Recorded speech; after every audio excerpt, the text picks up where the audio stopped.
All right, welcome back. As promised, we're going to start with the household problem now. So the household is going to desire capital and leisure, and they're going to do so with a linearly separable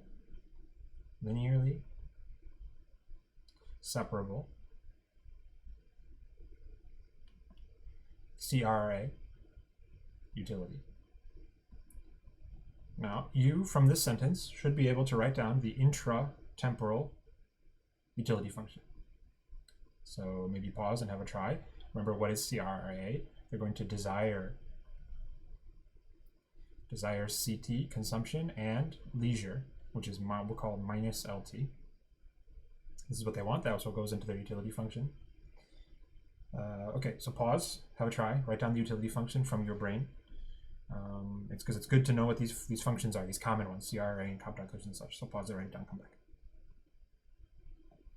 Okay, you have paused and written down and come back. What you wrote down was little ut, that's our intra-temporal utility function for one step, is going to be CT to the 1 minus sigma C over 1 minus sigma C minus LT to the 1 plus sigma L divided by 1 plus sigma L. Okay. Why is this negative? Because we actually desire leisure, and work is like negative leisure. Why is this negative and this positive? It has to do with the direction of the elasticities. Again, because this is the risk parameter, the Arrow-Pratt. This is the Arrow-Pratt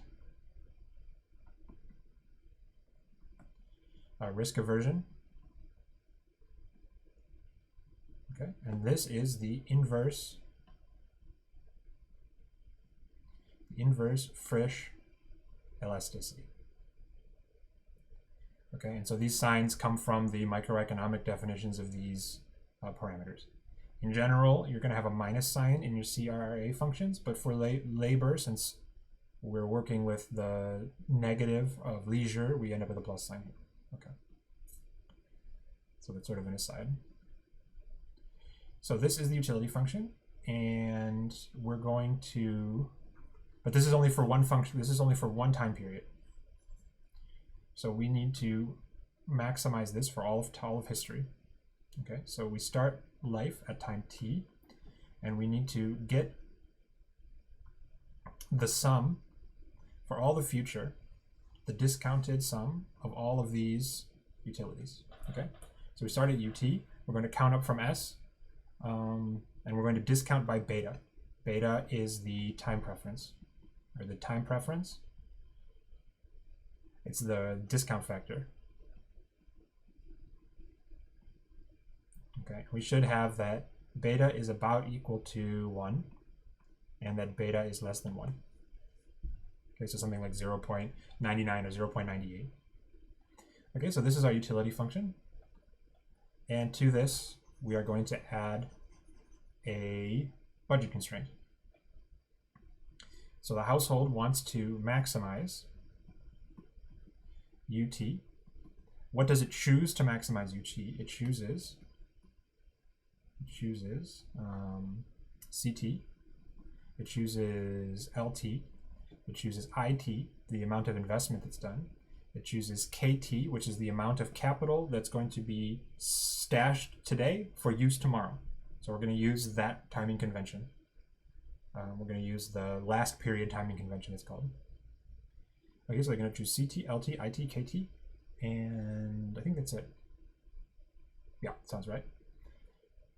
Subject to what? Subject to, number one, a budget constraint, so that everything that they buy, they're going to buy CT and IT, and those cost price level PT, and this is going to be equal to, I'm going to call big RT is going to be the nominal rate of return on capital, and you get that on the capital stock you left over yesterday. So whatever you saved for yourself yesterday, that's going to be what you get returns on. And also WT, which will be the nominal wage rate times how much you choose to work today. Okay, so we have PT, RT, KT. So this side is their income. This is agent's income. And here is their expenses. Okay, so we have to solve this maximization problem. We also are missing the description of the law of motion of capital. So you need to, this is totally exogenous. You have to write it down. KT today, the amount of stuff we're going to leave today for use tomorrow is going to be equal to a stockpile today depreciated at this rate delta plus IT. Okay, so these are our two conditions. I'll move this so it's kind of like to get together. How do I move things? I thought this would just magically work.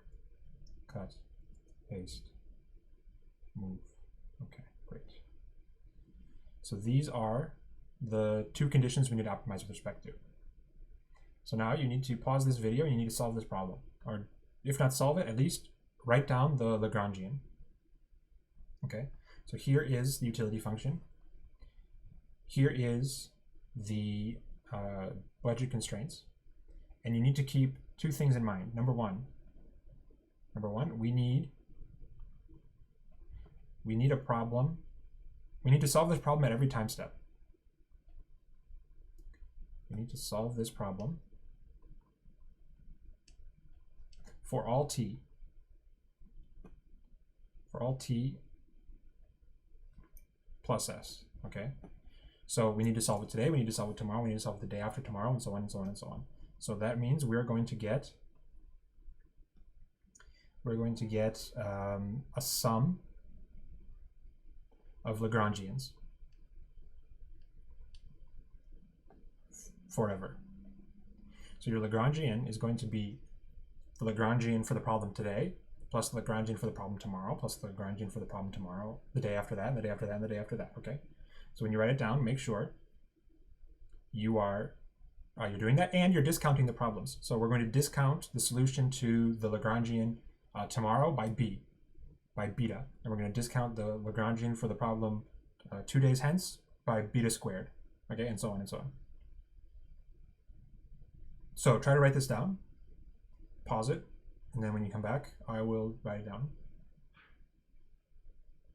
Okay, welcome back. So let's make some space. So the Lagrangian, as promised. Before we write this down, let's make a simplification. Okay, whenever you can make a simplification, please do it. We want this IT to go away because we actually have a definition for IT right here. So we can rewrite this. We can rewrite this law of motion of capital to be IT is equal to, and just subtracting this over, KT minus 1 minus delta KT minus 1. And then we're going to plug this in right here.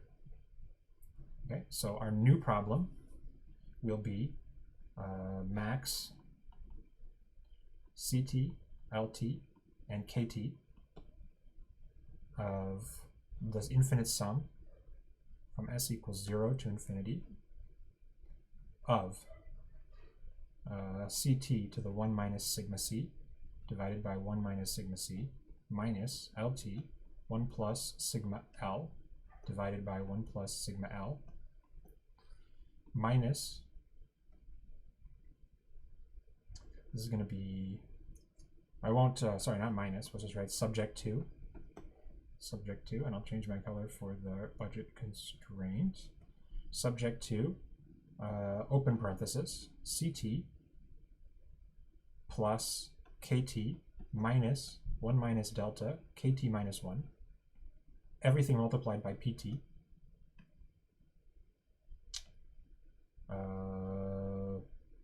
equals RT KT minus 1 plus WT LT.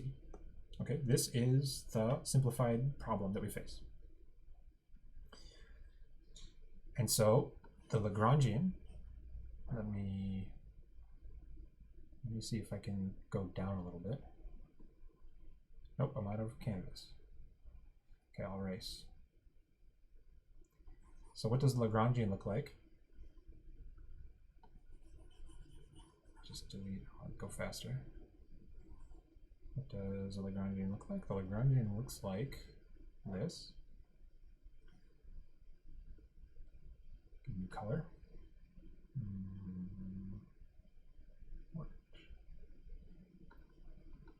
It's going to be an infinite sum from s equals 0 to infinity. We're going to raise each, and we're discounting by s, by beta to the s every time. So we start with, we'll have ct plus s to the 1 minus sigma c over 1 minus sigma c minus l t plus s over 1 plus sigma l, and that's to the 1 plus sigma l. And then we subtract lambda t plus s times the budget constraint, which we wrote right here. So it's going to be ct plus s plus kt plus s minus 1 minus delta kt plus s minus 1. And all of this is multiplied by pt plus s minus rt plus s kt plus s minus 1 minus big W t plus s L t plus s. Okay, this is the Lagrangian. So as you can see, we have one Lagrange. It's made of a bunch of mini Lagrangians. We have a Lagrangian for s equals 0. Okay, when you set all the s's equals 0, we have that one, plus Lagrangian for s equals 1, plus Lagrangian for s equals 2, and so on and so on. Okay, and our job is just to maximize this Lagrangian with respect to the variables that we indicated, with respect to ct, lt, and kt. Okay, so our job is to maximize with respect to ct, lt, and kt, this thing. And we'll call that script lt. Okay, so that's going to be your job. So pause the video again. Actually, you know what? I'll split this into another one. So this is kind of where we'll stop. My last note, where did I go? So remember, when you substitute away I in the constraint, you need to eliminate it here in the maximization as well. I is gone, so you no longer need to maximize with respect to I. So we're just going to maximize with respect to 3 variables. And in the next video, we'll actually do that. So I'll see you there, and maybe you have a try before you load the next one.